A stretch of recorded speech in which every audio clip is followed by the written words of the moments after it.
High, সবাই কেমন আছেন? আমরা আগের পর্বে আপনাদেরকে দেখিয়েছি কীভাবে কোম্পানির যে ইনফরমেশনগুলো থাকে সেগুলোকে এন্ট্রি করা, এগুলো কাজগুলো অনলাইনে প্রচুর পরিমাণে থাকে এবং fiverr.com সেগুলো করছে, অনেকে আর্ন করতেছে। তা আজকে আপনাদেরকে দেখাবো পিডিএফ টু টেক্সট। এই ধরনের কাজগুলো কিন্তু আমরা খুব সহজতর করতে পারি। পিডিএফ টু টেক্সট আসলে এগুলো কেমন বা এগুলো কাজগুলো কী, আপনাকে যদি আমি হয়তো এর আগের ভিডিওতে আপনাদের দেখিয়েছিলাম। আচ্ছা, আমি যদি ফাইবারে যাই, আপনাদেরকে একটু প্র্যাকটিক্যালি দেখাই, তাহলে বুঝতে সুবিধা হবে। আচ্ছা, ফাইবারে যাই, আমরা এটা বন্ধ করে দিই।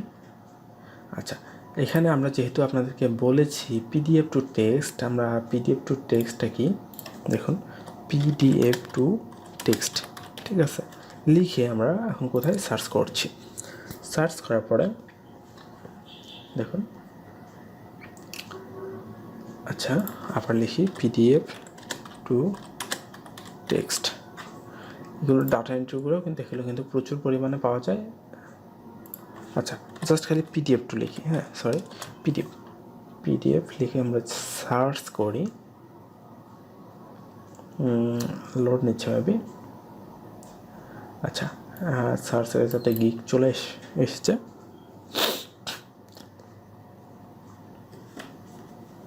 তা এখান থেকে যেটা হবে, আমরা পিডিএফ টু ডক মানে আপনার যে মাইক্রোসফট অফিস ফাইলটা আছে, তারপরে JPG, PDF two JPG, PDF two PNG, XPS তো পিডিএফ, মানে এই ধরনের কনভার্টারগুলো আপনি করতে পারেন।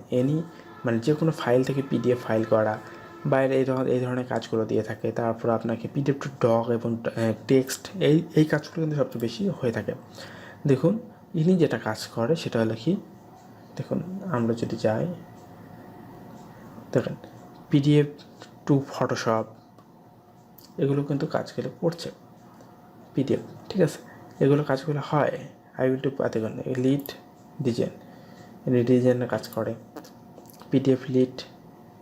তারপর এই ধরনের কাজগুলো কিন্তু আপনি খুব সহজে করতে পারেন এবং এইগুলোর মাধ্যমে আপনি খুব সহজে,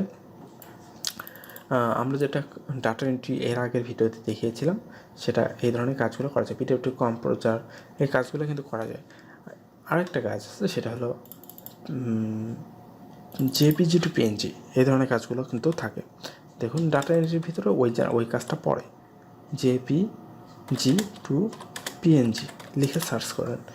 মানে আপনাকে এরকম বায়ার যেটা হবে, অনেকগুলো পিকচার দেয়, ধরুন 2, 4, 5, 10,000 পিকচার দেবে। পিকচারগুলোকে জেপিজি থেকে পিএনজি করতে হবে বা পিএনজি থেকে জেপিজি করতে হবে। এখন সত্যি যদি পিএনজি থেকে জেপিজি করতে দেয়, তাহলে কি করব? তাহলে আপনি গুগলে যাবেন, যাওয়ার পর লিখবেন পিএনজি টু জেপিজি। এটাকে অনলাইনে করতে পারি, আবার কিসে করতে পারি, আবার অফলাইনে করতে পারবো। অফলাইনে করতে হয় কীভাবে, আপনাকে সেটাও আমি দেখিয়ে দিচ্ছি। আচ্ছা, দেখুন পিএনজি টু জেপিজি, তারপরে আমরা বাইরের যদি বলে জেপিজি থেকে পিএনজি করতে হবে, তাও করতে পারবো। আমরা পিএনজি থেকে জেপিজিতে কনভার্ট করতে হবে, তাও পারবো। তাহলে আমরা সবই পারতেছি, তাই তো? এগুলো শুধু জাস্ট টুলের খেলা, আপনি অতদিন ধরে জানতেন না কীভাবে কী করা যায়। তা দেখুন, ডাটা এন্ট্রির মধ্যে বেশ ভ্যারাইটিস, অনেক রকমের টুল দিয়ে আমাদের কাজগুলো করতে হয়, অনেক টাইপের কাজগুলো আছে। আপনারা খুব ইজি কাজগুলো এগুলো চাইলে আপনারা করতে পারেন। তা এখানে আরেকটা আছে পিএনজি টু জেপিজি, দেখুন। আচ্ছা, দুইটা লোড নিই আর আপনাদেরকে এখান থেকে দেখিয়ে দিলাম। এখানে একজন পিডিএফের কাজগুলো করছে, শুধুমাত্র পিডিএফ টু টেক্সট বা এগুলো, সে কিন্তু প্রচুর মোটামুটি অনেক কাজই সে পেয়েছে। আচ্ছা, এখন দেখুন পিএনজি টু জেপিজি, এখানে আপনার যে পিকচারটা থাকবে সেটা আপলোড করে দেবেন। করে দেওয়ার পরে এখানে ডাউনলোড করে দিলেই আপনার পিএনজি টু জেপিজি কমপ্লিট। আবার ঠিক সেম জেপিজি এখান থেকে আপলোড করে আপনি ওটাকে করতে পারেন। এটা হলো অনলাইন টুলের মাধ্যমে, সেটা হলো JPG two png.com, PNG two jpg.com, আলাদা আমরা কাজগুলো করতে পারছি। পিডিএফ টু টেক্সট আমরা দেখিয়ে দিলাম, ডক দেখিয়ে দিলাম, PDF to Excel to PDF, এই ধরনের কাজগুলো আমরা করতে পারি। তারপরে যে পিকচারের ক্ষেত্রে এটা একটা ডাটা এন্ট্রি, এটাও আমরা করে দিতে পারি। আবার আপনাদেরকে এখন যেটা দেখাবো সেটা হলো, আচ্ছা আমরা যখন চলে যাব পিএনজি, কোনো একটা পিএনজি ফাইল, আমরা পিএনজি আমরা কোনো একটা ফাইল নিয়ে নিই, পিএনজি লিখে সার্চ করি। আচ্ছা, ছবিতে ক্লিক করি। ছবিতে ক্লিক করার পরে সাউসলি ধরুন এইটাই, এটার ফরম্যাটটা কি আমাদের সেটা দেখতে হবে।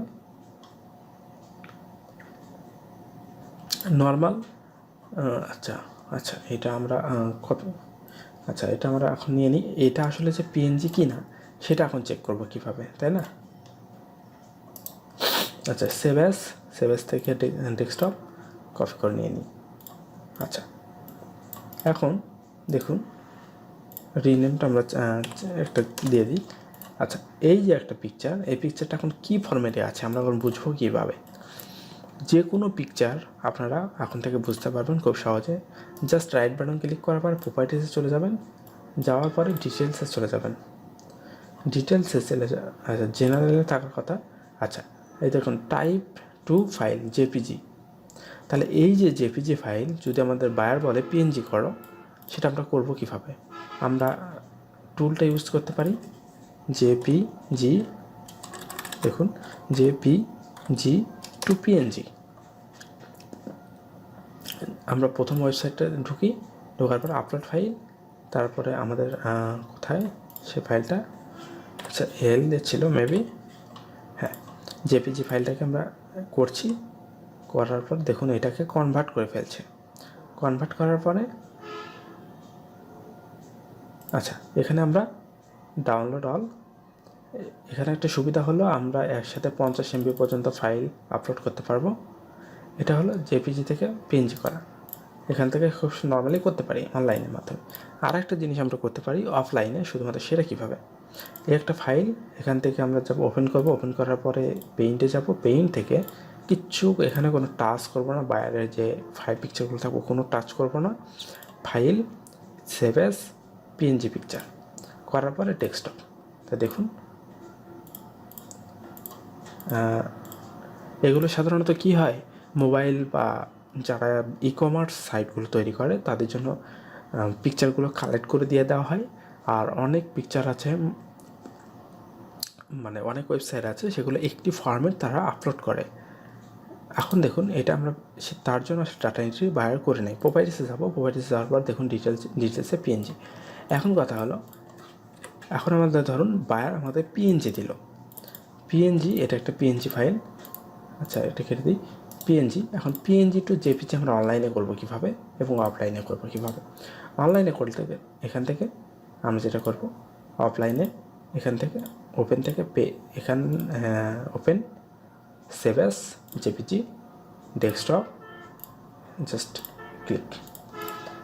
এখন আমরা এটা জেপিজি খুব নর্মালি করতে পারলাম। তাহলে আপনাদের আমি আশা করি দেখুন JPG to PNG, PNG to JPG আর করা কোনো সমস্যা হবে না আশা করি। তারপর করতে পারেন, এভাবে করা যায়।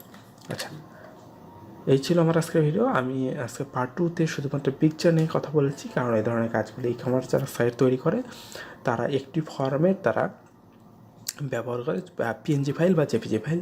সেক্ষেত্রে আপনার এই কাজগুলো কিন্তু প্রচুর পরিমাণে পাওয়া যায়। আর আপনি এরকম 1000 এন্ট্রির জন্য আপনি যেটা তার কাছে চার্জ করতে পারেন মিনিমাম $15 বা $20 এ পর্যন্ত। আর 1000 পিকচার জেপিজি টু পিএনজি করতে খুব একটা বেশি সময় লাগার কথা না।